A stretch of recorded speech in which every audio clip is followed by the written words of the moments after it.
Hello guys ඔන්න සෑහන කාලෙකට පස්සේ මම අලුතෙන් වීඩියෝ එකක් අරන් ආවා. අද මම ගෙනල්ලා තියෙන්නේ කොහොමද වෝටර්මාක් එකක් නැතුව වීඩියෝ එක එක්ස්පෝර්ට් කරන්න පුළුවන් ෆ්‍රී software එකක් install කරගන්නේ කොහොමද කියලා දෙන්න. ඔයාලා මුලින්ම ඔයාගාව තියෙන browser එක open කරගන්න. මම ගාව තියෙන Chrome browser මම මේක open කරගන්න මේ විදිහට. ඊට පස්සේ ඔයාලා ඒ search bar එකේ type කරන්න CapCut video editor for PC කියලා. ඊට පස්සේ enter කරන්න. ඒ විදිහට එන්ටර් කරාට පස්සේ ඔයාලට එන මේ පළවෙනි ලින්ක් එක උඩ එකපාරක් ක්ලික් කරන්න. ඒක ක්ලික් කරාට පස්සේ ඔයාලට මේ වගේ ඉන්ටර්ෆේස් එකක් එනවා. ඔයා ඊට පස්සේ මේ ඩවුන්ලෝඩ් කියන ටැබ් එක උඩ එකපාරක් ක්ලික් කරලා download for Windows or Mac කියන ටැබ් එක උඩ එකපාරක් ක්ලික් කරන්න. ඒ විදිහට ක්ලික් කරාට පස්සේ setup file එක ඩවුන්ලෝඩ් වෙනවා.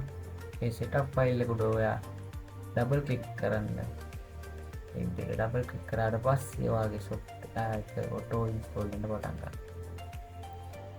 එකට පොඩි කාලයක් ගත වෙනවා.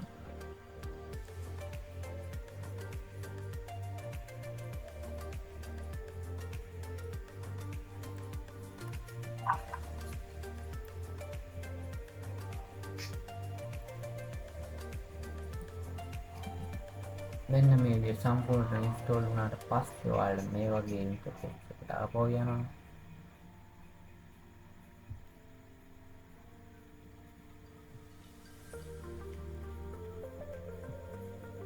ඊට පස්සේ confirm කියන බටන් එක උඩ ක්ලික් කරන්න.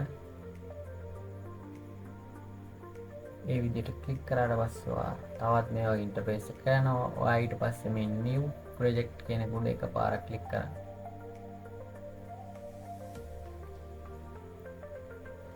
මේ විදිහට ක්ලික් කරාට පස්සේ ඔයා CapCut එකේ home page එකට යනවා. ඔයාලට home මේකෙන් ඔයාලට කියලා දෙනවා කොහොමද කරන්න ඕනේ කියලා. ඔයාලට මේකෙන් YouTube videos ඔයාගේ ඕනම වීඩියෝ එකක් හදලා ඔයාලට free export කරන්න පුළුවන් watermark එකක් නැතුව. එහෙනම් ඔයාලා මේ වගේ තවත් වීඩියෝ ඉස්සරහට බලන්න ඕන නම් YouTube channel එක subscribe කරලා තියන්න. අපි ඉස්සරහ වීඩියෝ එකකින් නැවත